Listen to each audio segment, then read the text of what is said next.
Welcome to the INFOWARS Nightly News for October 31st, 2012. I'm David Knight, and here are our top stories. Tonight on the INFOWARS Nightly News. On the heels of Hurricane Sandy, storm looters strike all over the Northeast. Plus, cops tase 10-year-old boy for refusing to clean the patrol car. And we have 3 powerful interviews, the first with Wade Hicks.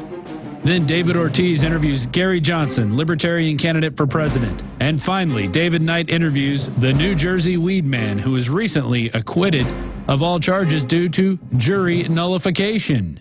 All this and more on tonight's INFOWARS Nightly News.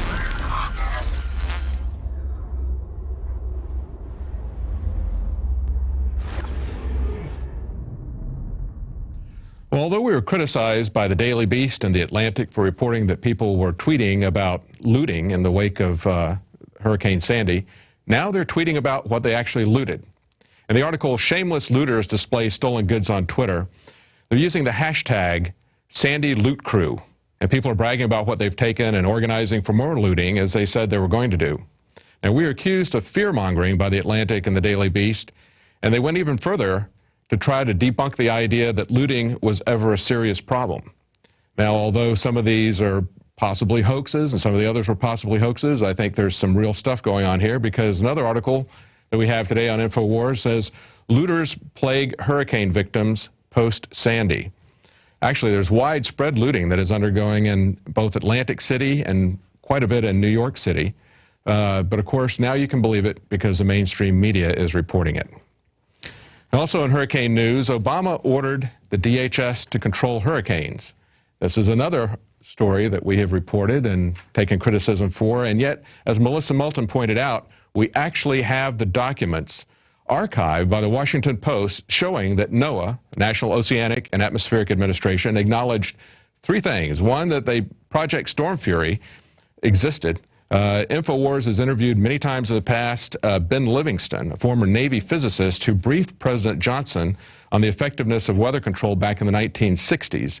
And Livingston asserts that hurricane control was a national priority of the government more than 40 years ago, and that the technology is fully operational control weather at the time.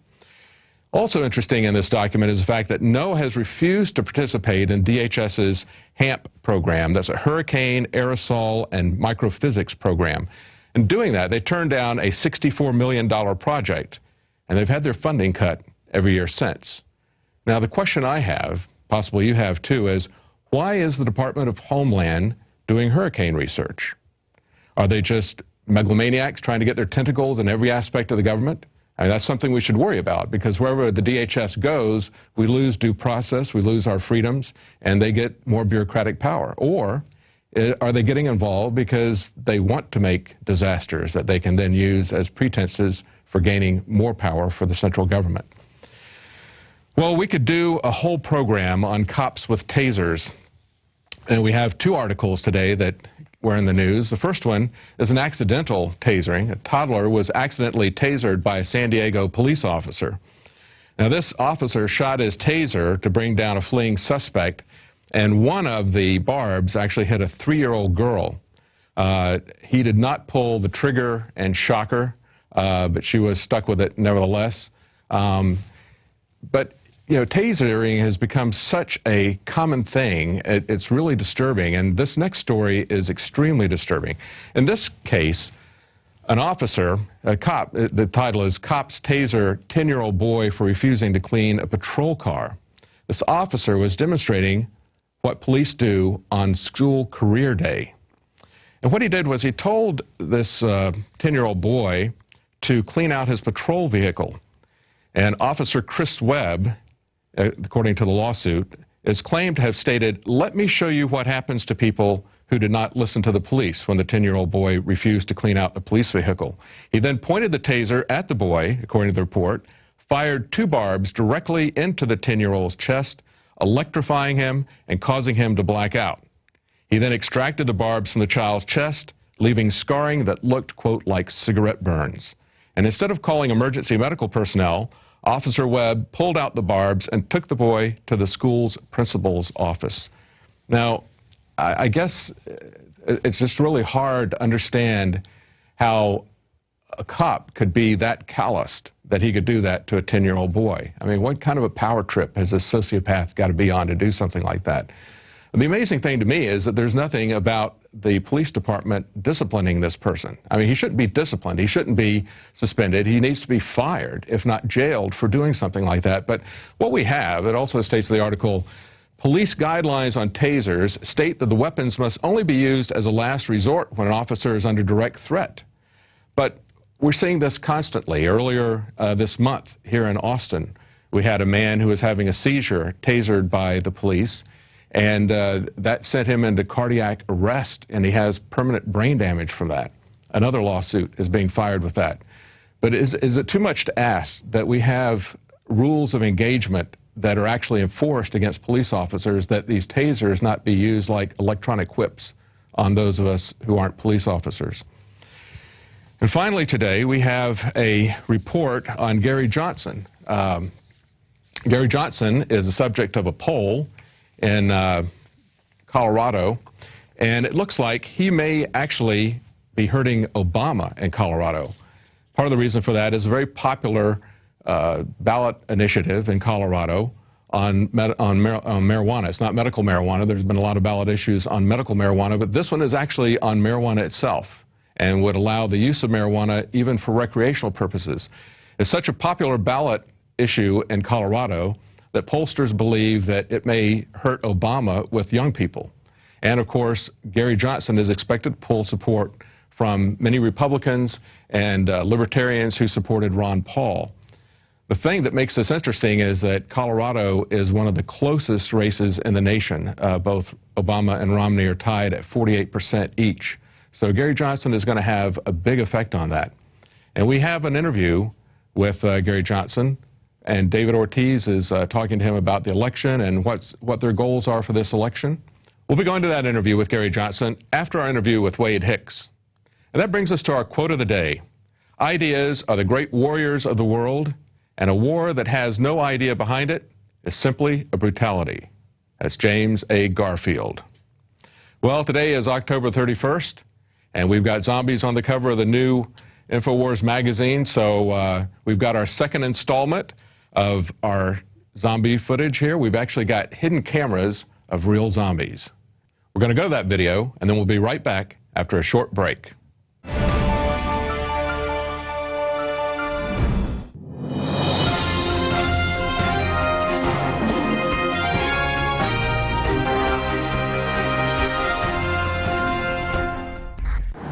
Fluoride is good. The chemtrails are great. Mainstream media, they tell the truth. Fluoride is good for you. The Federal Reserve is good for us. Chemtrail big. They smell good. Good for air. GMO food good. Obama tell the truth. Romney save country. Mainstream media tell the truth. Obama, Romney, vaccines, good. Good. Television, good. Romney, vaccines, GMO, good. Good.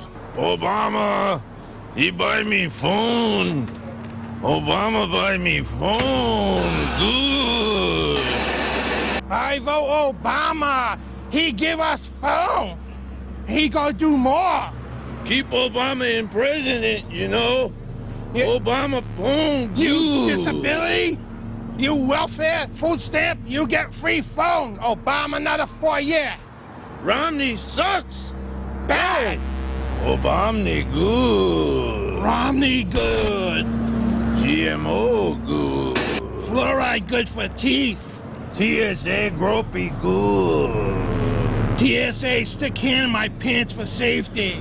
Drones overhead good. Vaccine in arm good. Mainstream media tell you truth. Nuke Iran. Good. Romney nuke Iran. Obama support unconstitutional Patriot Act. Romney supporting NDAA good. Obama support that too. Romney Medicare, good. Obama Medicare, good. Drones, Romney, good. Drones, Obama, good. Romney, good. Obama, good. Romney, good. Obama, good. Romney, good. Romney, good. Romney, Romney, good. Romney, good.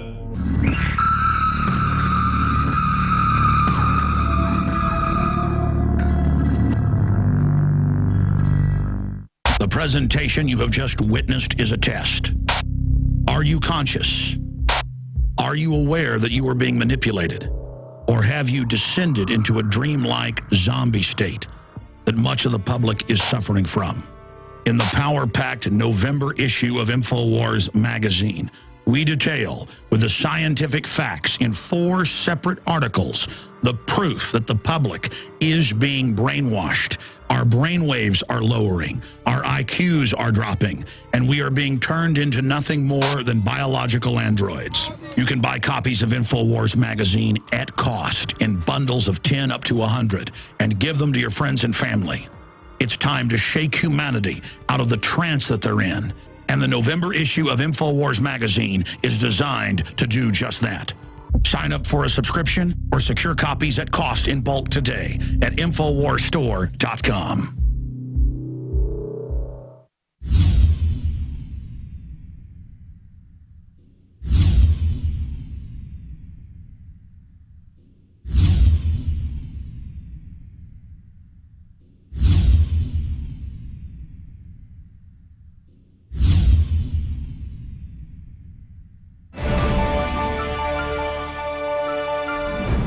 Welcome back.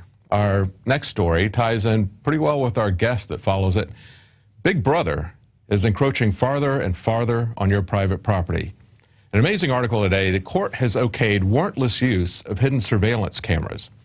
This is a case where the DEA installed multiple covert digital surveillance cameras on private property in order to spy and without getting a warrant.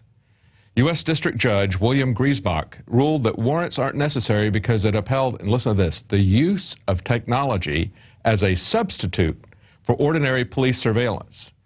Now, technology is not a substitute for police surveillance.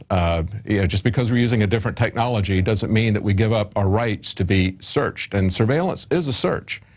But the Supreme Court has already rejected in January warrantless GPS tracking. They rejected prior to that warrantless thermal imaging. They have coming up before them, but they've not yet determined whether warrantless cell phone tracking is going to be allowed. So they will be also reviewing this case. I'm sure it will go to the Supreme Court.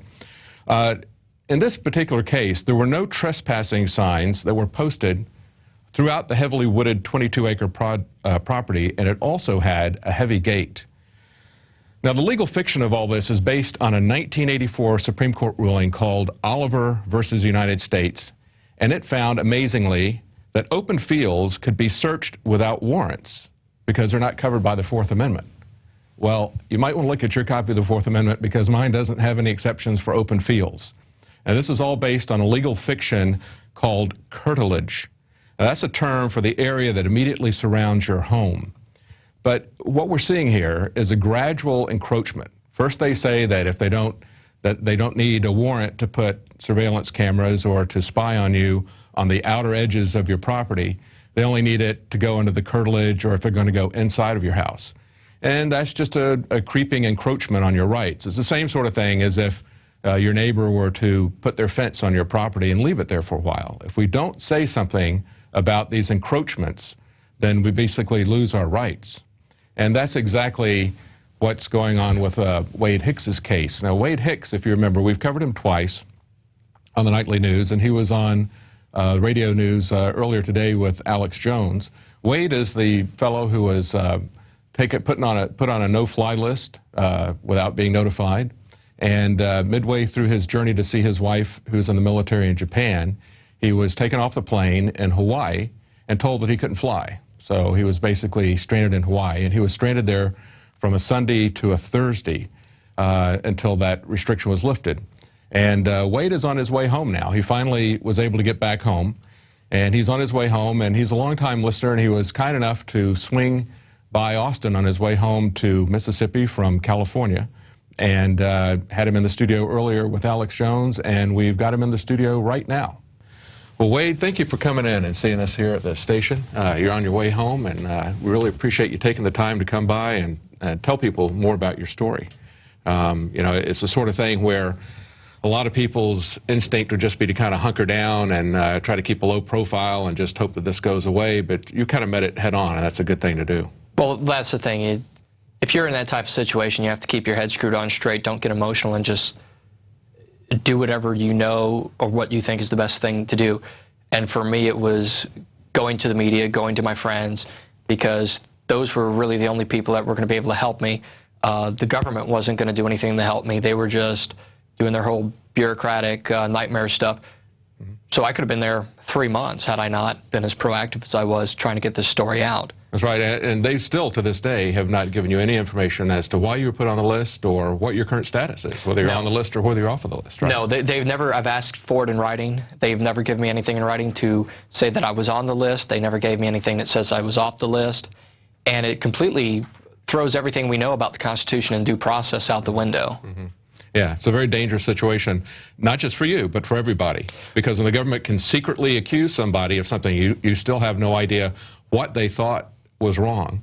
And they won't tell you. When they can secretly accuse you and then secretly impose penalties on you, they can do that to anybody. I mean, well, absolutely. And what's really scary is there's a lot of members of the military that their spouses do use military aircraft to fly space available when they're on deployment to go meet their loved ones that are deployed. And that's what I was doing. I was going using a travel authorization from the military to go see my wife. And, you know, if I could be stopped mid-flight, put on a no-fly list, and detained in Hawaii, basically indefinitely until they decided to let me go, this could happen to any military member's spouse or children even.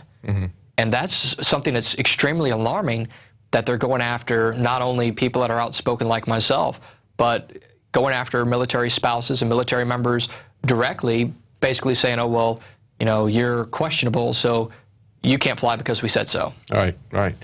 So where do you go from here? What are your plans? Because you said you're not going to let this just go and let it drop, since you're able to move now, presumably. Well, I can't. I mean, Art of War states if your enemy's retreating, attack them. And of course, I mean that, of course, in all legal remedies of attack. Right. But basically, what I'm going to do is I'm going to engage my senators and my congressmen in Mississippi, and I'm going to demand that they have some dialogue on this on the floor of the House, on the floor of the Senate, to revamp this entire no-fly program, because obviously the system is broke, and it needs to be fixed, and Congress has the power and the authority to fix this complete thing. It's shameful when you go to an airport that the TSA, that has no sworn oath to defend the Constitution or anything, they're no different than mall security guards, except they get to put your hands down your pants when the mall security guards don't. Right, right. And your case takes it to another level, because we're back to something like the Spanish Inquisition, where they say, we can't tell you what's going on with this because that would violate national security. Well, they can make that claim about anything, right? Anything can be national security, because nobody's able to answer that. And you know, if you don't get your day in court, if they don't accuse you of anything, you don't have a chance to dispute that national security is involved. Well, that's the thing. There's no recourse. Right. If due process is involved, you get your day in court, and then you get to go in front of a jury of your peers if they don't rig the juries like they do in a lot of federal cases. I don't know any other country that has a 95% conviction rating besides China and Russia. And, well, if you look at them, they're not nowhere near as free as the United States is. Right, right. Yeah, that's something else we're talking about tonight is jury nullification and the importance of juries. But, you know, I guess the key thing is we really appreciate the fact that you're speaking out, that you're continuing to pursue this, and that you're just not going to let this drop, because we're not going to let it drop either here. You know, we're not going to, we'll cover your case, we'll cover other cases, because I'm sure there are going to be we've already had a lot of cases where people falsely wrongly been put on a no-fly list, children even, you know, who could not be a threat to anybody. So this is something of a bureaucracy that is just not answerable to anybody, and like anyone, they can make mistakes, but you know, they're not owning up to their mistakes, and we can't see their mistakes because they're keeping them secret. Yeah, there's no reason that the no-fly list cannot incorporate due process.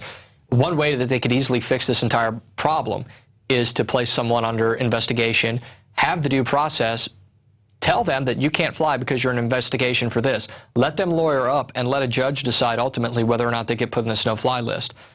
Everything else, I mean, if a child molester and a murderer has a right to due process, why doesn't an average American citizen that hasn't even been accused with the crime? Yeah, good point. Good point. Now, today we have the ongoing Hurricane Sandy that's happening up in the Northeast and everything. And being in Mississippi, one of the things that got you possibly on their radar, as you said, was the fact that you're in the Mississippi Preparedness Organization, and you're suspicious that perhaps somebody might have been thinking that this is some kind of militia or something. Well, right. Well, the Mississippi Preparedness Project really started after Hurricane Katrina, when the federal government failed in their response to Katrina. In Mississippi, we didn't have half the issues that they had in Louisiana because the people took care of themselves. A lot of people in Mississippi are relatively self-sufficient. They have weeks' worth of food stockpiled normally. They may not even be preppers, but that's just the way that the culture and the environment is in Mississippi. We know that hurricanes come, and when hurricanes come, we know that we're probably going to go without power for three or more weeks. So we have to have at least a month of non-perishable foods sitting there waiting just for that event, and keep Well, it's a reasonable thing. I mean, most people used to be that way. Most people, it's like having a bank account so that you're not living from paycheck to paycheck. I mean, you know, if people are going to do that and be responsible, having food and being able to protect themselves during an emergency, because you never know when that's going to happen, that's a reasonable thing for people to do too. People in Mississippi are just not as dependent on the government as a lot of people who live in, say, cities are, that sort of thing. Well, what the government's really scared of as far as preparedness is concerned is they understand that our founders were preppers. They were prepared for any foreseen or unforeseen event that would happen in their lives. They had firearms, they had food, they had honest money, they had ways to provide for their families should work not happen or a crop would fail. They had ways to provide for their families. And now what the government seems to be wanting to do to us is to make us completely dependent on them for everything. So we'll just bow down in blind subservience and say, oh, thank you for that meal. You know, oh, well, we'll do whatever you say as long as you feed us. That's right. And we're getting to that point right now that people are so willing to trade their liberty for security, it's not even funny. Oh, yeah. Oh, yeah. As a matter of fact, when they moved the scanners out of Boston Airport, I saw mainstream media reports where they were talking to people and saying, you know, do you like these things? Oh, yeah, they make me feel safe. They make them feel safe. They don't provide any safety. They don't, you know, they actually are irradiating them, right, which they've admitted now. But, you know, even though it's not doing anything to enhance their security, even though it's exposing them to dangerous radiation, the idea is that it makes them feel safe. Well, I'm not a terrorist, and I'm sure the people that are walking through the body scanners that are looking at this interview say, well, I'm not a terrorist. Why do you keep doing it? Why do you keep just walking through those machines like, well, I don't want to make any waves? Well, guess what? I made waves. I'm still here. They didn't kill me yet. And I'm going to be vocal about it. That's right. And I just hope that me being vocal about this doesn't have any sort of negative retaliatory impact on my wife's naval career. Because if it would, I mean, it just shows completely how messed up our country has become. And we have the right to fix it. We have the ballot box. As long as we have the ballot box, we do have some means. But if they take the ballot box away from us, as our founder said, there's only one thing left. That's right. That's right. Well, you have to speak out, and you know, you've done the right thing. And certainly, once they pull you out of the crowd for no apparent reason, your best, I think, your best defense is to be public about it. So you've done the right thing. Thank you for stopping by here. We really appreciate you coming by, and we really appreciate you fighting this. And we want to, you know, keep in touch with you and let us know what's going on. We want to know if you get any answers, and we want to know if you don't get any answers. Oh, absolutely. I'm going to keep you all advised the whole process. Great, great. Thank you very much, Wade. Thank you. Sure appreciate it, Wade. Wade Hicks. Well, you always need to speak up for your rights. Make sure that you don't lose them. As we talked about before, they're always lost through gradual encroachment. And next week, with less than a week left to the election, you have a chance to speak up at the ballot box. And we're going to be covering that with live election coverage, election night from 5 to midnight Central Time. We'll be giving you results, and we'll be giving you commentary, as well as commentary not just from us, but from people like Gerald Celente and many of the guests that you see on our show from time to time. And as part of our election coverage, we've got a breaking interview coming up next with Governor Gary Johnson, third-party candidate, Libertarian nominee for president.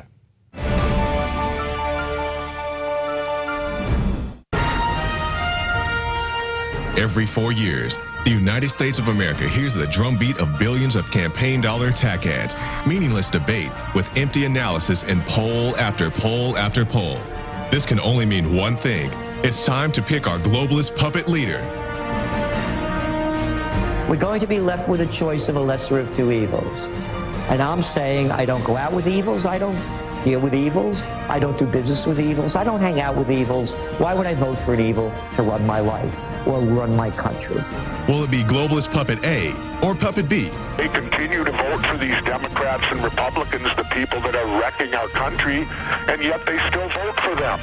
Unlike North Korea and China, we Americans have the illusion of choice this November 6th. I think that a lot of votes are going to be stolen. I don't know how you could possibly have voter fraud when your son owns the voting machines.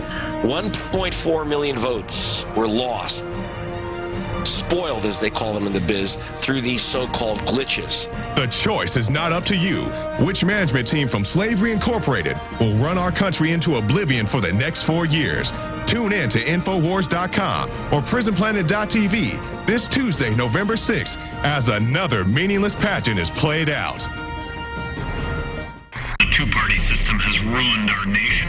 They've kept us in a state of perpetual war, driven our jobs overseas, bankrupted us, overtaxed, and overspent us. But here's the good news. 5% of the vote in 2012 is all it takes to end the two-party system in America for good. This year, do something revolutionary. Cast a protest vote that counts. My name is Gary Johnson, and I approve this message. Live free. And there you go. You just saw Governor Gary Johnson's, one of his latest campaign commercials. He wants to hit at least that 5% threshold. Obviously, he wants to win the election, but at the very least, he wants to really rock the system and shake up the system by getting at least 5% in the general election that's coming up next week. So we are now joined by Governor Gary Johnson, presidential candidate. He represents the Libertarian Party. Governor, thank you so much for joining us here on INFOWARS Nightly News. David, it's great to be on with you. And yeah, the 5%, I mean, it has a chance to, really kick the two-party system in the rear end. The notion of matching funds, the notion of not having to qualify in states where currently so much money and time are taken up with just ballot access. Now, it's complex, but overall, a 5% strategy just is a game changer. Now, tell us a little bit about, federal funds. I mean, how much federal funding would you be able to receive next presidential cycle, or the Libertarian Party next presidential cycle, if you hit that 5%? Well, it would be a minimum of $5 million. And keep in mind that right now we've raised about $2 million. Excuse me. We've raised about $2 million to Obama and Romney's $2 billion. I mean, we're talking about 1/1000th of what they have raised. So if you talk about $5 million in federal matching funds, that in and of itself would be a game changer. I mean, that begets a lot more contribution, a lot more attention. And right now, 30% of Americans just know my name. They don't know who I am. They just know my name. And so, this is the bad news. The good news is that when people do understand the issues, there's a lot of support for this. And of course, we saw that with Ron Paul, and the fact that this is a message that's just too important to go unsaid. Now, we're going to talk a little bit about issues in a second. We'll have plenty of time for that. But back to this 5%, because this is a huge moral victory if we, the people, get this. Do you think you're going to get that 5%, hit that 5% threshold? Well, the problem is right now is that the polls don't include my name. When the polls include my name, that's kind of an education in and of itself. Gee, I heard the name Gary Johnson. Who is he? Let me check that out. Well, for the most part, more than 9 out of 10 polls do not include my name. So when it is included, it's anywhere between 3%, 6%. I realize some are lower, some are higher, but I think I hate to set an expectation here. The best a libertarian candidate has ever done running for president of the United States is right at 1% of the vote. Now, let's say you don't hit 5%, which we're all obviously hoping that you do, but let's say you get 4%. I mean, does the Libertarian Party, are they eligible for more federal funds than they've previously received? To my knowledge, it is this 5% that makes you a bona fide major party, as opposed to anything less. So this 5% is the threshold. Now, one more question. From what I understand, you're going to be on the ballot in 48 states and Washington, D.C. Certainly, that's very impressive.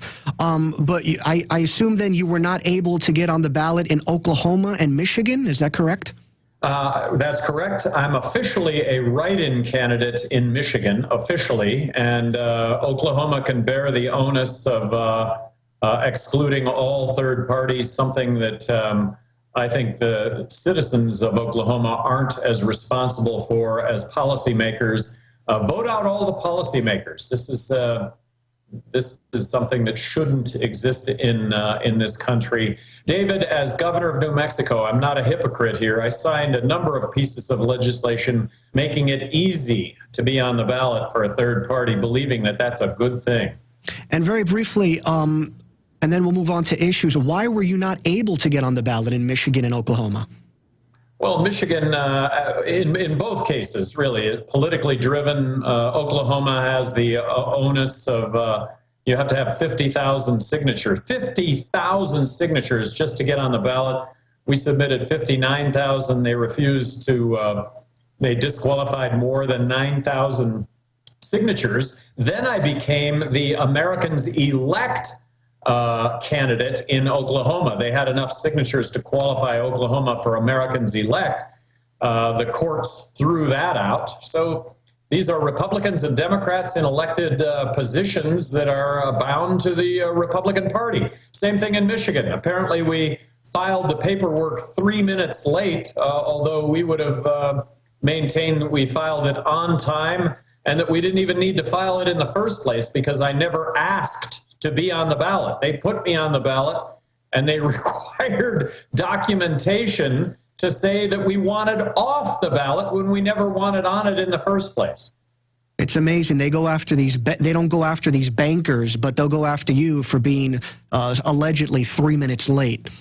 Well, that's exactly the case. And just so that there's no misconception, it's really difficult to get on the ballot in this many states. You know, there are other third-party candidates, but the Green Party comes in second place, being on the ballot in about 30 states. So trying to put this into perspective, it really is, there is only one third party, the Libertarian Party, on the ballot in effectively all the states.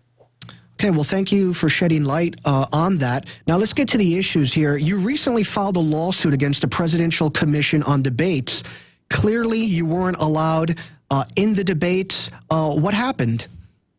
Well, the Presidential Debate Commission is made up of Republicans and Democrats with absolutely no interest whatsoever in seeing a third party on stage. So that's what you've got. And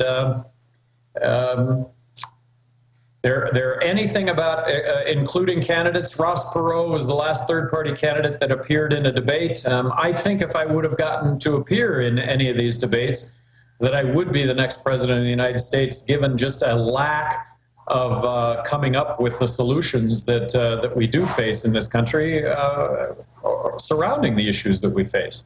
But what did they say? I mean, from what I understand, your vice presidential candidate, Judge Gray, was going to, you know, bring up the lawsuit. He was going to defend his case. I mean, did they ever give you a ruling? What did they say? Well, they said that it didn't. It did not warrant an emergency. So both these suits are alive. It's just that they weren't heard in a timely enough way to include us in the debates. They will be heard at a later time, and we still think that we will prevail in these debates because I think we have some terrific arguments to basically suggest that, you know, in a head-to-head poll against Obama, I poll way ahead of the 15% criteria or threshold that they set. So the matter will be heard, and maybe it affects, you know, what occurs the next presidential cycle. Is that right? Exactly, and there could be, like I say, we'll see how this plays out, but it's alive and well, and we're kicking and screaming, and rightfully so. Now, Governor, what were your thoughts on the presidential debates? What both candidates had to say?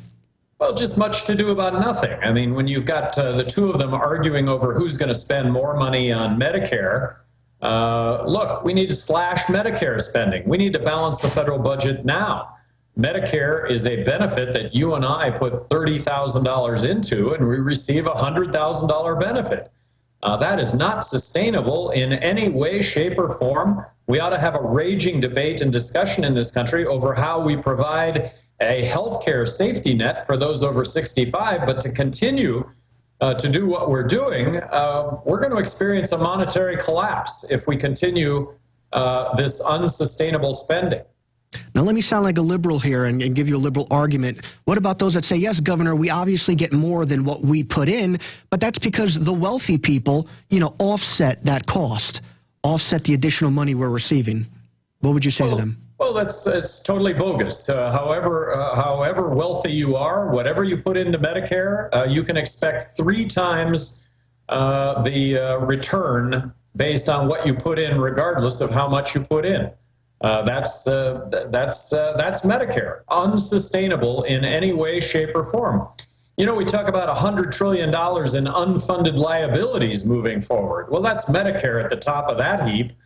Look, we balance the federal budget tomorrow. All that unfunded liability goes away because basically what we would be doing today by balancing the budget is we would take away those unfunded liabilities. We would be living within our means. So the wealthy cannot offset, that deficit. No, it's not possible to offset that deficit, nor is it possible to offset the deficit when it comes to Medicaid, health care for the poor. And then, going back to the debates, both of Romney is saying he's going to spend more money on the military when we need to slash military spending also. And I'll start with a preface here. We need and owe ourselves an obligation to provide ourselves with a strong national defense. But defense is the operative word, not offense, not nation building. And our military interventions continue with us creating a lot more enemies to this country than we have friends. Now, correct me if I'm wrong, Governor, but I heard that you were earlier this year hassled by the TSA and you filed a couple of complaints against them. Is that true? No, that's not true, but I am hassled by TSA every day of the week, and it's the Constitution-free zone, and I hate being subject to unwarranted search and seizure. I hate it. Okay. All right, yeah, that's kind of on the internet, in various blogs. So you were not hassled by, you were hassled, but you didn't formally file complaints against them. No. I mean, I'm hassled along with everyone else who travels. What would you do about the TSA if elected president? Well, I would like to abolish the TSA. I think we should leave airport security to the airports, to the airlines, to states, municipalities. If I'm elected president and Congress doesn't want to abolish the TSA, I guarantee you, because I would control TSA, I would control who heads up TSA, the TSA immediately, overnight, would become less intrusive and as safe, and everybody would notice it. I mean, these are the things that you can do elected to office, controlling rules and regulations. I would de facto control rules and regulations surrounding TSA. Now, speaking of the nanny state, every day I see stories online of cops, just being abusive towards people. We're not, I'm not trying to demonize every officer that's out there. It's not about being an officer. It's about power. Whenever people are given great power, there's always people who abuse that power. But every day I just see repeated stories about, a cop tasering a 10-year-old child or an elderly woman or things of that nature. What is your take on the growing police state and, abuse of power by the police? Well, David, you hit it on the head. I mean, anybody in a position of power utilizes that power in ways that really infringe on other people's rights. I mean, I look at the traffic, the crossing guard that you're traveling in your car, and I just have the sense that they step out to stop me just to show me that they can stop me. And but this is power, and this is what exists in this country. And when you have a growing police state, these intrusions become just that. They become more and more intrusive. We have a growing police state in this country. Regardless of Obama or Romney getting elected, I think we're going to see a continued heightened state of a police state. Now, how do you prevent that from happening? What will you do if you were president? Well, now you're back to rules and regulations. And if Congress won't repeal the Patriot Act, if Congress, I would have never signed the National Defense Authorization Act. But that said, we've got TSA now moving onto the highways, moving into bus stations, train stations, just on the highway in general, making stops. Well, that can come to a stop because of a president that would control all the rules and regulations and rein back these agencies to what they were originally intended, and in TSA's case, airports. Now, in your opinion, Governor, is this world run by a handful of powerful banks? In my opinion, this world is run by a powerful group of, whether they're bankers, whether they're media, they are people that are in charge of what we hear and what we think and what we're able to do in ways that are completely undetected by all of us. And this is the opportunity here with this election, with the next election. Voting for me, I think, is to really just give that one the swiftest boot in the rear end that you could possibly give. Now, Governor, obviously you were a former governor. Have you heard of the Bilderberg Group? And if so, what are your thoughts on this group? I've heard about it. I've done some Wikipedia is what I've read about it, and I don't have an opinion, yay or nay, as to their significance. But look, I was excluded from debates in the Republican primary. This was a decision that occurred in boardrooms. Who made those decisions? I can't tell you who made them, but they were made, and they were made in ways that excluded me unfairly, and nobody was able to even notice that happening. I could point to hundreds of different reasons. It would only be a guess, but this is an example of how our lives get controlled by individuals that own the world, if you will. Okay, but you don't know what goes behind closed doors, these Bilderberg meetings. I don't, and I know that you all offer conjecture on that, but I sure don't. Okay, and we're just going to jump around on different topics here, because this is the last time we're going to be able to talk to you before the election, and we're going to talk about mainstream issues further down in this interview. But I've never spoken to a governor about this. What's your take on Bohemian Grove? Have you heard of Bohemian Grove? Yes, I have. What is your take on that? What goes on behind closed doors there? Well, I actually got to visit with the family, which I think is on par with Bohemian Grove. And from what I see, it's really just it's a men's club, if you will, and they get together and talk about issues of the day, and very powerful, influential people that make up these groups, but nothing sinister, nothing at all sinister, and that's my observation. Okay, so you haven't heard chat from other, elite politicians saying, hey, Governor, you're going to come over to Bohemian Grove with us? Or you haven't, they haven't told you about anything sinister going on back there? No, I don't have any knowledge of anything sinister. Okay. Now, Governor, your take on the state of the U.S. economy and the world economy? I think we're on the verge of a monetary collapse sooner than later, and it has to do with unsustainable spending. I am promising to submit a balanced budget to Congress in the year 2013 if elected, which would be a $1.4 trillion reduction in federal spending. I think if we don't get that under control, we can expect a monetary collapse, and very simply a monetary collapse. The dollars we have don't buy a thing because of the accompanying inflation that goes along with printing money to the tune of 43 cents out of every dollar we're spending. Okay. Now, Governor, we talked about this earlier on today, earlier on in the interview. Do you believe that the system is trying to create a one-world centralized government? I think that is a logical conclusion. The Federal Reserve, the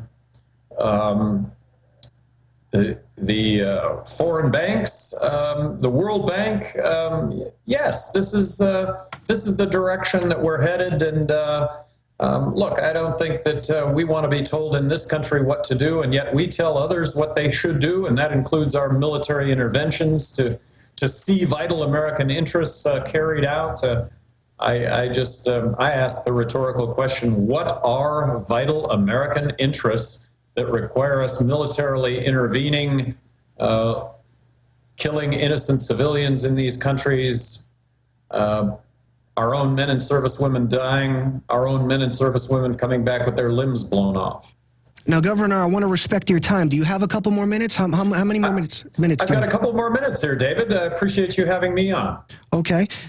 Governor, your take on global warming. I've never really talked to you about global warming. Do you believe in global warming? You know, I accept that global warming is happening. I accept that it's man-caused. That said, I'm opposed to cap and trade. I think it would be devastating to the economy. I think that the best indicator of good environment is good economy. We as consumers are demanding less carbon emission. We're getting less carbon emission. We're getting more conservation, which you and I, that's what we're all engaged in. So moving forward, look, good economy, good environment, don't enact cap and trade. It would be a whole lot of money raised with no benefit whatsoever to the environment. Now, how is the public demanding minimal emissions? I think I heard you say just a second ago the government, the people are demanding it. How so? Well, just the notion that we want our cars to go further. We want less carbon in the air. I mean, I think we're certainly, I think for coal to be competitive going forward, they're going to have to scrub their coal more. And that's something that the coal industry is going to have to do. But just as we have now a checkoff for alternative energies, we do have choices as consumers, and we are opting as consumers to have the cleanest energy that we can have. And of course, natural gas has become plentiful with the discovery of Marcellus. Oil in this country, because of Bakken. We've got a lot more oil in the refineries than we can refine. Are we going to stop using oil because we run out of oil, or because we find an alternative to oil? Well, I'm going to argue that it will be the latter, that we'll find an alternative to oil that will stop us from using it. Yeah, I've never really talked to you about energy. How would you address our energy dilemma? Well, our energy dilemma, we are energy independent. North America is energy independent today. Lots being said about that will happen within the decade. I argue it's here today. We're not importing any oil from the Middle East. The oil we import from Mexico and Canada, and now less and less of that because of Bakken and North Dakota. We're in great shape from an energy standpoint, and I think that portends manufacturing jobs in the United States that don't currently exist. David, I'm also advocating eliminating income tax, eliminating corporate tax, abolishing the IRS, replacing all of it with one federal consumption tax, the fair tax. I think that's really the answer to American jobs, manufacturing jobs flocking back to the United States, tens of millions of American jobs being created here in this country as opposed to somewhere else. So what do you attribute then the rise in gas prices to? It seems that they're constantly swinging up and down, and the average American is getting fed up with it. You heard, I think, in Newt Gingrich's campaign, he said, we can get energy down to $2.50 a gallon. If in fact everything is good and dandy, how come we see these swings in gas prices?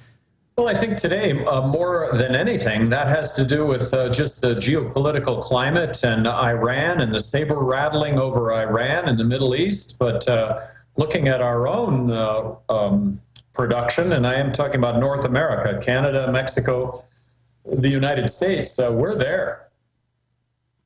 Okay. Now, Governor, you shifted my paradigm recently in a recent interview when I asked you about illegal immigration. And obviously, we support strong borders here. And, you know, we don't want people illegally diluting our culture illegally. You know, I'm Hispanic myself, so I'm obviously very sympathetic to the cause. But you told me that when you were governor of New Mexico, that the illegal immigration population really didn't cost your state that much money. Well, the analysis that I did, David, when I was governor, is I asked everybody that interfaced with immigration, whether it be legal or illegal, and that would have been law enforcement, that would have been education, and that would have been health and human services. Hey, give me a cost benefit. How much money is coming in the door? How much money is going out the door? And the 100% consensus was more money was coming in the door than was going out. Now, if we adopt the fair tax, one federal consumption tax, taxes will not be an issue when it comes to immigration, because whether you're illegal, legal, a visitor to the United States, or a U.S. citizen, nobody is going to be able to avoid paying one federal consumption tax. And then I would also like to state, and you all living in Texas, I think you understand this, we're getting the cream of the crop when it comes to workers from Mexico. These are hardworking individuals that can't get a work visa and come into this country and work. I think that's the main reason why we have so many illegal immigrants in this country. I want to create a moving line to get a work visa. And a work visa would entail a background check, because we don't want criminals working in this country. And it would entail a social security card that applicable taxes would get paid. Like I say, if we adopt the fair tax, taxes are a non-issue. Now, Governor, and real quick, because I have to ask you this, and I only have 2 minutes left. What would you say, though, to the critics that say, well, what about our, I have to ask you 2 more questions, so it's got to be brief. What about critics who say, you know, our ER rooms are packed, you know, schools are crowded as a result of these illegals, and you're telling me, Governor, that this doesn't cost us a dime? What would you say to that? Well, it costs us, but we're receiving more benefit than we are paying out. And I am talking about taxes that actually get paid. A lot of illegal immigrants are paying taxes by providing documentation, providing Social Security numbers that aren't accurate. Guess what? They're leaving all those taxes on the table. They're not collecting them. It's a huge factor that's really going unrecognized. So more money coming in the door than what is going out. Now, in the last 90 seconds that we have, if you don't win this presidential election, you know, do you see yourself running in 4 years for president? Well, you know, I think the last thing anybody wants to hear is somebody talking about running for president before this election is even over with. So that's kind of a gag. Mm-hmm. But it's important to keep this message alive. I mean, Ron Paul. Who better to have been the spokesperson for the liberty movement? Well, today, maybe that's me, because I'm on the ballot in 48 states. Moving forward, there has to be a voice to this movement. It's just way too important for the two parties to continue to ignore. Sure. Would you run as I know you don't want to get ahead of yourself, but would it be as a Republican or as a Libertarian? Because obviously you faced a lot of obstacles when you ran as a Republican.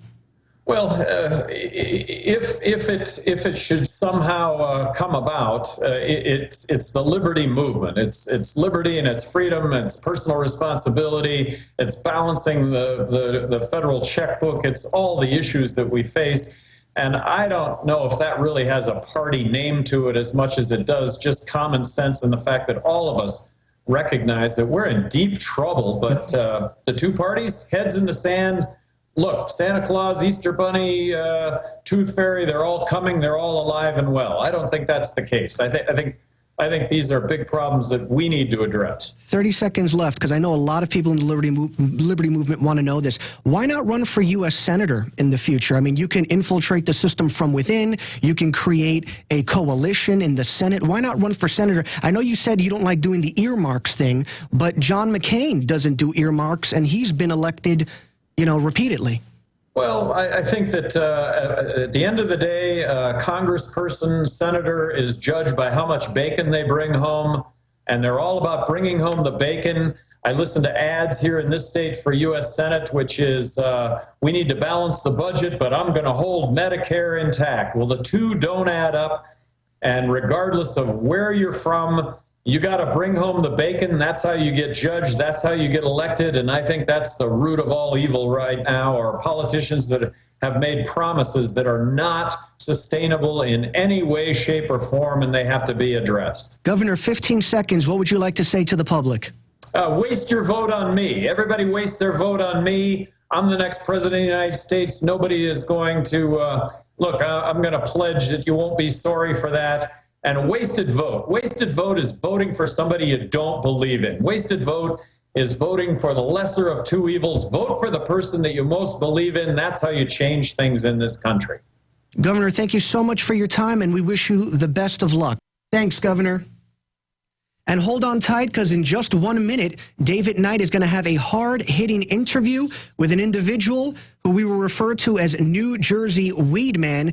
He's an individual who was not charged on a marijuana account due to jury nullification. That's a very, very popular theory. So stay tuned for that.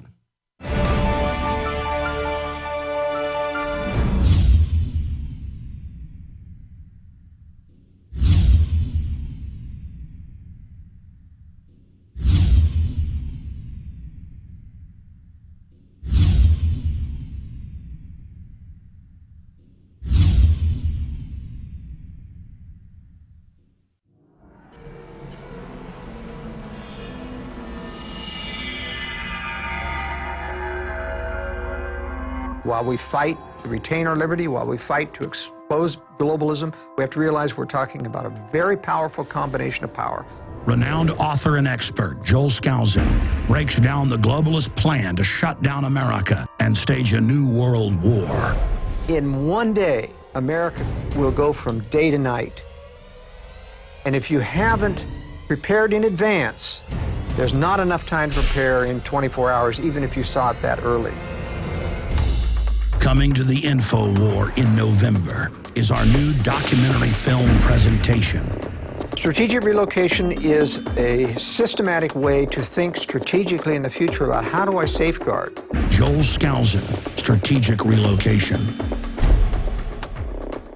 The freeways are going to be crowded, they're going to run out of gasoline, they're going to run out of food, and then they're going to start to go north and south of those freeways. Joel Skousen is renowned as one of the world's foremost experts in strategic relocation and the securing of your home. We talk about natural disasters, the health environment, we talk about pollution, the water quality. My personal experience about being in every one of these states. Government is digging in for the organized, incremental collapse of society and world war. The U.S. isn't building huge underground bases and bunkers because of some terrorist threat. They know that a massive nuclear attack is coming. They want that attack to come. Most people won't even be ready and won't be able to get out of town when any of these nuclear weapons fall, because there'll be absolute panic. There is no preparedness without strategy. What I tell people is that you do have time. Prepare wisely in advance. This Christmas, give the gift of preparedness. Strategic Relocation, the film, with Joel Skousen and Alex Jones.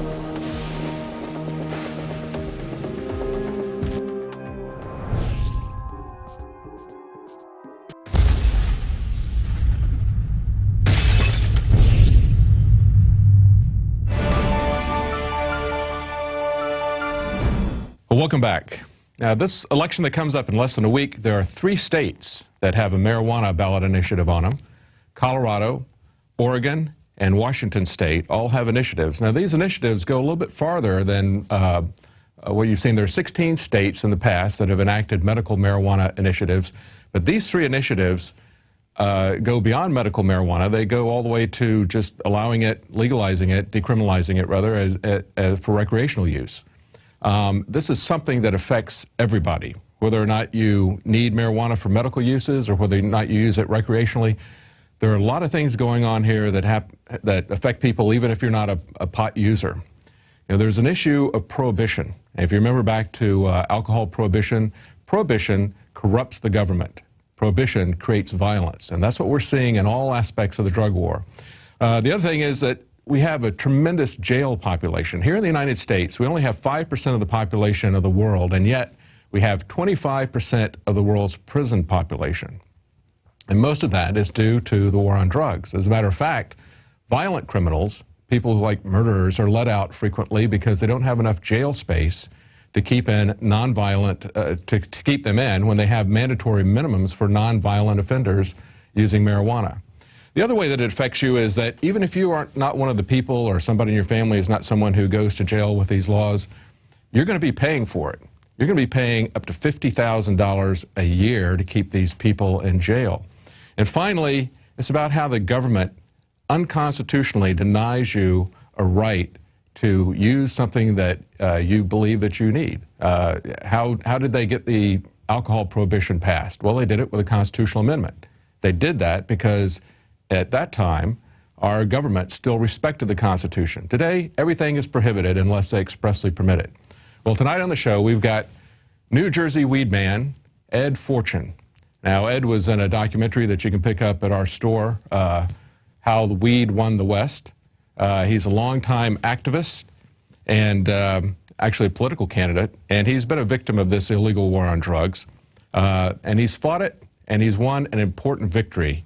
And we're going to talk to Ed about that victory. It involves something that's very important to all of us, jury nullification. Well, Ed, welcome to the show. Kind of get us up to date as to what's been going on with your case. I know that you had a jury trial in May and then another one just a couple of weeks ago. Tell us a little bit about circumstances that led up to that. Yeah, well, I got arrested basically 2.5 years ago on April Fool's Day, 2010, while I was visiting New Jersey from California. And I got pulled over by a New Jersey state trooper who eventually searched my car. He got a search warrant. He did search my car with a valid search warrant. And in my luggage was a pound of my medicine, my marijuana.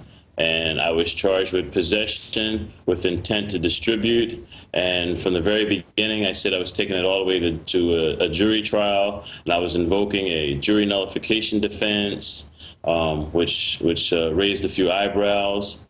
And I took it all the way to trial. The first trial in May of 2012, I got a hung jury.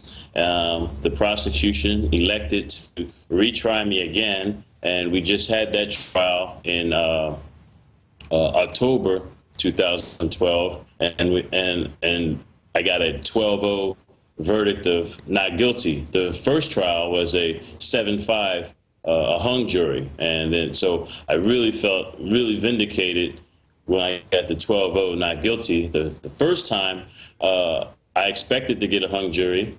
The second time I expected to get a hung jury. So the only surprise to me, the second trial was that I got a 12-0 verdict for not guilty. That's great. We just had a case also there in California that we talked to someone. His name is Jason Andrews, and he has a marijuana clinic. And he was totally legit, had filled out all the paperwork, and yet it was not the feds, but it was the state, the local people who came after him. In his case, it was a hung jury also, just one juror, and he bragged about jury nullification, and they're going to come after him a second and possibly a third time about that. But the thing that I find that's really important in both your case and the case of Jason Andrews is that both of you are willing to push this jury nullification thing, and that's really important. So many people, when they get charges brought against them that aren't just, they'll plea bargain out, and they don't even bother to go to trial. And you guys are standing on principle, and you're putting your confidence and your faith in your fellow citizens who are going to stand up for justice in your case. And in your case, you won. I think that's a great thing. You've been an activist for FIJA for quite a while, haven't you? Yes, for at least at least 15 years. I think I first started openly talking about jury nullification in the 90s. I had a trial back in 2000 that I went well into the third day of trial, and then I succumbed to a really lenient plea offer. Also, I was facing 20 years that time, and right in the middle of my trial, you know, I had one juror started crying and saying she couldn't put me in prison, and another juror was shaking her head every time I talked, and the prosecution realized that I was going to get a hung jury that time and offered me a plea deal that I took, and I always regretted it. And I said if I was ever in that situation again, that I wouldn't take a plea ever again.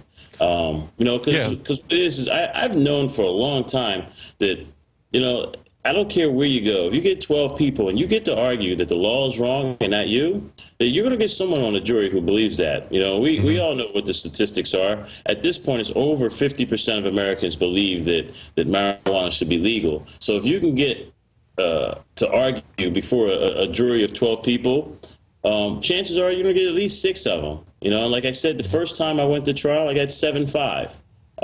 This last time, I got 12-0. You know. But I think this message about jury nullification and arguing to the jury that the law is wrong and not you, just say you didn't do anything wrong. Like, admit to everything and then say you didn't do anything wrong. And I believe that's the key to this, our success. That we can win. We can win this. That's right.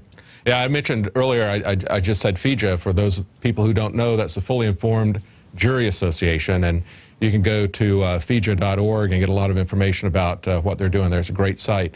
But, you know, that's something that has been, juries were designed from the beginning of our government, from people who founded this country. They realized that citizens needed to watch each other's back.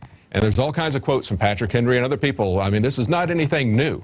It's something that's been taken away from us for some time. And a lot of Americans don't realize that we've always had this. This is a legal, traditional way to secure each other's liberties. A lot of people don't realize that because of the lying and the intimidation that's done by judges and the court system towards jurors and towards defendants. You know, they offer the carrot of plea bargaining to the defendants, and then they lie to the jurors and tell them that they have to judge the facts, that they can't think about the case, and then they intimidate lawyers who want to try to use that as a defense. But now, in your case, did you act as your own lawyer, or did you find a lawyer that would speak up about that?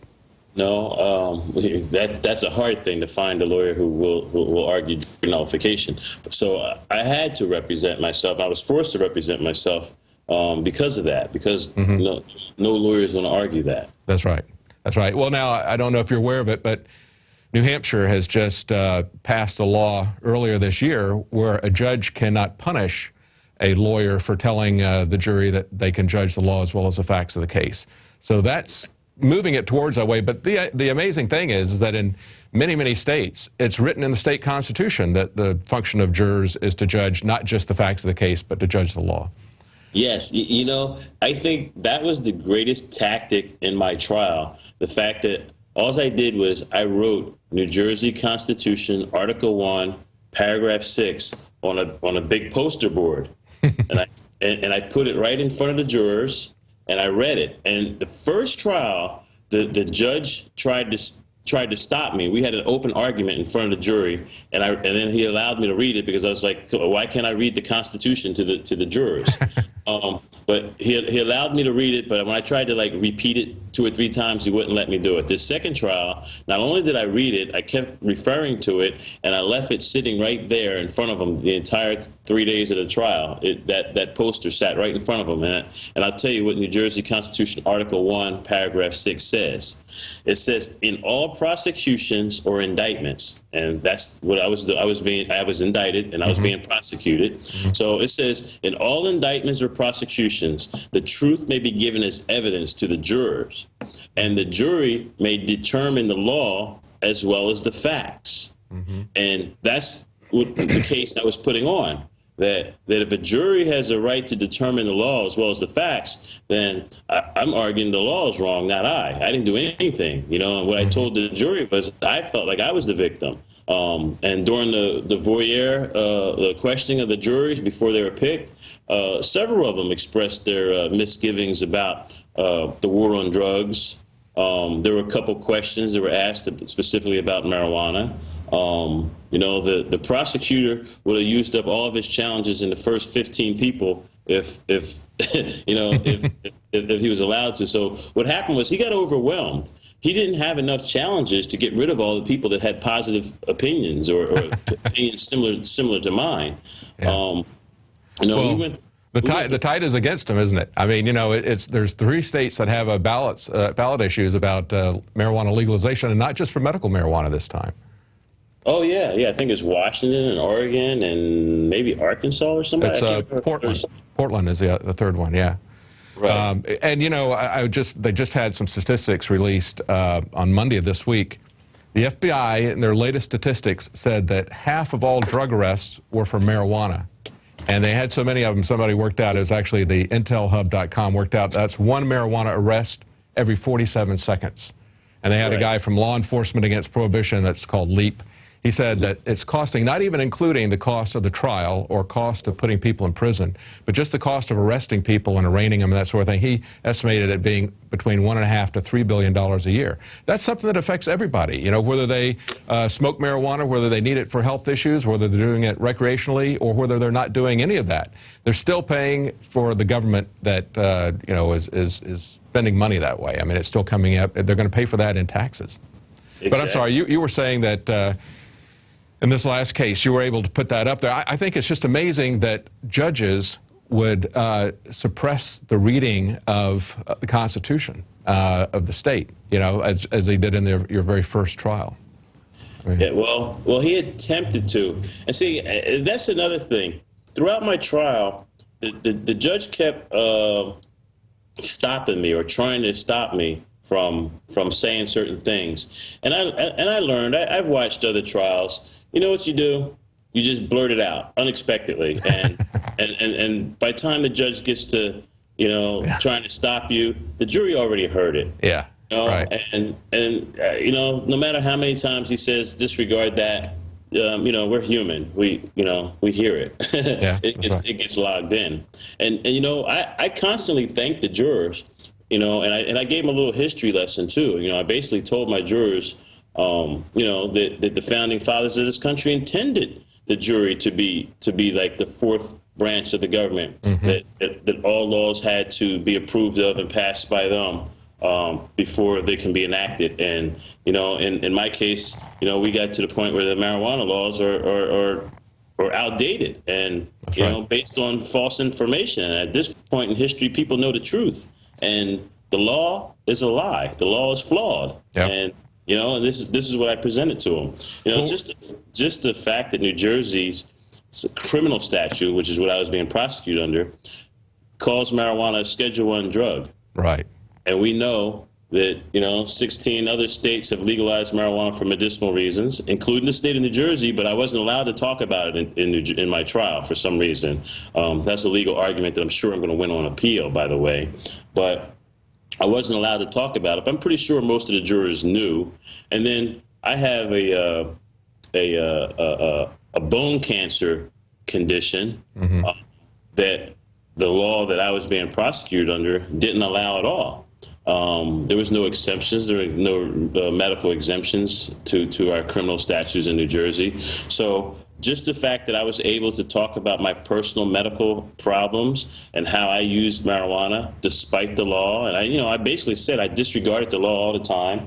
I pointed out how I had marijuana right there in the courtroom. I was eating brownies and cookies the whole time. In the courtroom? Yes, they didn't realize that it was brownies until the end. Well, you know, one of the things that happened after this is after you were declared innocent by 12 jurors doing jury nullification. Now, after you went back to California, even though you're a fully bona fide medical marijuana patient under the California laws, you've now got the DEA coming after you, right? The feds in California. Is that correct? Yes. Well, during my trial, during the trial proceedings in the beginning, 2 years ago, I was traveling back and forth from New Jersey to California, and I made no bones about it that I was going to fund my entire defense based, on, I was going to pay for it with my proceeds out of my dispensary. Mm-hmm. I had every intention of paying for witnesses. I had every intention to getting a couple expert witnesses, and the prosecutor in the case complained to the DEA in Los Angeles about me. And at some point, the DEA launched an investigation. That's what they call it in Los Angeles when they decide to target you for a for closure. They say they're launching an investigation because technically, through federal law, it's always illegal. Marijuana is always illegal. So what happened was, because of my case in New Jersey, the prosecutors complained to the big brother of Uncle Sam, the DEA, and the DEA came and raided me last December and basically put me out of business, left me penniless, took all my possessions. I real quick lost my apartment that I was living in, and my shop that I was working out of, my grow operations, everything. I lost everything in a matter of a month or two after that raid. So where does it stand right now? Are they coming? They're coming after you right now, isn't that correct? Or yeah. Well, what happened was, for several months I struggled trying to survive. I still was going back and forth to court, until I can get until my trial. And in between the trials, I was able to reopen the location. I mean, it took me like 10 months to do it, 8 months to do it, but I opened a new location a couple weeks just before I went back for the retrial. So while I was in my retrial, it was known that I had opened up a new place. Well, immediately upon winning the case, 2 hours later, while I was having beers and celebrating my victory with my supporters, I get a phone call from the DEA in Los Angeles, and basically they called me to tell me that that they saw on a Google alert, they said that I had won my case. I suspect the prosecutor called them and told them, but they said a Google alert. But either way, they basically made arrangements for me to come on the 29th, which was just Monday, and pick up some of my belongings from that raid last year. And it was kind of ominous to me, like, okay, a year ago you raided me, you took all my stuff, on the day that I win in New Jersey, a month, 2 hours after I win, the DEA calls me and tells me to come pick up some of my stuff. All right. So it was kind of like a little bit scary. But then the very next day, after the trial, here in Los Angeles, a DEA agent named Patrick Kelly, who led the investigation, by the way, a year ago, he showed up at my new dispensary, the U.S. Collective, which is located directly across the street from General Hospital here in East Los Angeles. But he showed up and basically ordered my employees to close by the end of the day, or they'd be included in the next investigation, which, like I said, they used that word investigation. Yeah, just to threaten them. Like a raid, right? So they threatened them. On the 22nd of October, which is 4 days after my acquittal, I get a letter from the Justice Department, from the DEA, ordering this location to close. They gave me 14 days to do it, told me to contact my lawyer. They made all their threats in the letter. I think I emailed you a copy of the letter. But yeah, I've got until like November the 5th to close, or they're going to launch another investigation, another raid. Well, we certainly wish you luck with that, and if anybody wants to help you with this, tell them about your website. You're at njweedman.com, is that correct? Yes, I'm at njweedman.com. You can find me at Facebook the same way. But what I really need help. Maybe a lawyer to help me. But I need people to support. If I'm going to stay open, I need people to come. I mean, there's plenty of growers around, plenty of vendors who could help me weather the storm too. I mean, we can overgrow the government easily.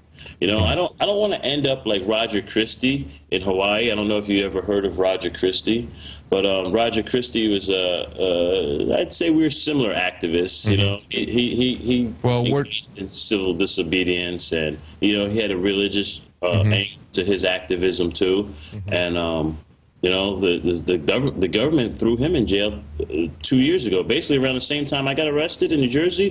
He got arrested in Hawaii, but they didn't give him bail. So he's been there for 2.5 years, and he's holding out for a jury trial himself. Well, we'll see if we can get some information about him. Maybe we can get him on the show.